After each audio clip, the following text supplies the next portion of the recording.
Hey y'all, this is Jimmy, and this is my week 11 discussion board post. This week we read poems from Sylvia Plath and Anne Sexton. This week we were asked to discuss the topics brought up by the presenters mainly, but we were also supposed to touch on the feminist scholars' views, which were that Sexton and Plath's illness and depression came from the patriarchal society that they were living in.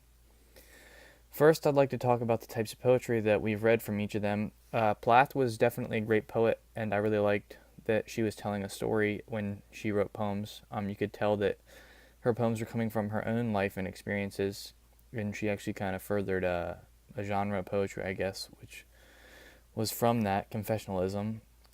So obviously, Daddy, which was one of her more well-known poems, and that had a lot of it in it, considering that it was about her own father's death and how she was affected by it.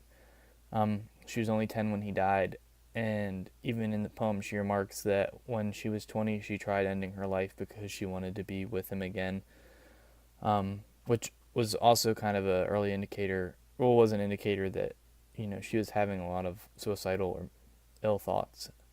Um, but for Anne Sexton's poetry, I found that it contained fewer signs of depression, except for the poem she wrote about Sylvia's death. Obviously, they were friends because she was writing about the death of her friend and just talking about how they had fantasized over death in conversation when they'd get together in Boston and other places to drink alcohol and stuff. Sexton writes about Sylvia's death almost like it was a good thing for Sylvia, like um, almost as if it was always what she had wanted and she was proud of her for finally achieving her goal. It was a little bit twisted, I felt like. Um, but also, it shows that she's jealous for the fact that Sylvia escaped her various problems, which even includes her two young children that she left behind. And it makes you wonder what Anne's real mental state is when she's talking about how she's jealous of her friend for committing suicide, especially when she was successful in her career and had kids to think about.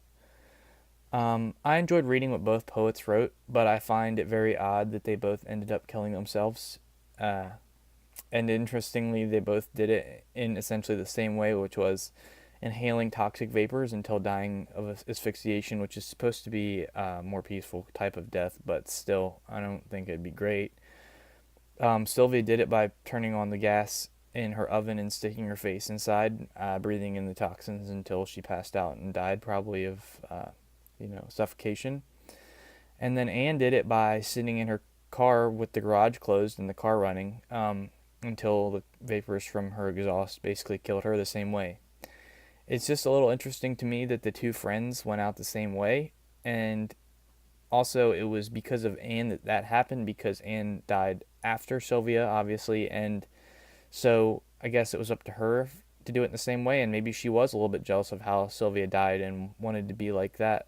She thought it was a good idea to go out that way and just kind of followed in her footsteps. I don't know, but from her poem, it kind of seems like that might be what happened. And also, I'll touch on the patriarchal society just for a quick second. The women that said that, they said it was a feminist view and that they were trying to compare, you know, what happened to the fact that it was because of the society, which patriarchal society pretty much means men control all aspects and women are forced to be beneath them and just do whatever they say, which I don't think was really how the case was in the 1960s. And I'll agree that there were some issues where women didn't have as many rights as men, perhaps in marriage and stuff, and in jobs, equal jobs weren't available as much, and women were probably paid less, which, the wage gap doesn't really exist anymore. But at the time, I believe it probably was more of a real thing. But at the same time, I don't know about that for these particular women, because Sylvia was an educated woman. She'd gone to college on scholarship and then gotten paid to even go and study at Cambridge as well. She was a successful poet. She had a marriage that didn't last that long, but she had two kids. Her mother was still alive. Um, she was already famous for her poetry, which is unlike a lot of artists for painting or for literature.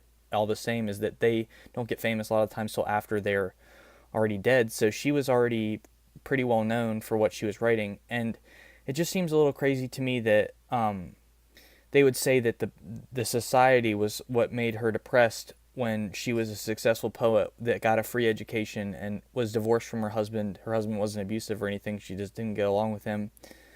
And I didn't read as much about what happened to her. I know she was successful too, and she was friends with Sylvia. Obviously, she was in the upper echelon group. But I just don't see how they can say that the society that they were prospering in is the reason they were depressed, because they had plenty of options and plenty of ways to get help. They could have gotten more mental help than they did. I mean, Sylvia started to go get talk to a psychiatrist. She got pills and stuff to help, antidepressants, but it didn't affect her quick enough, they said.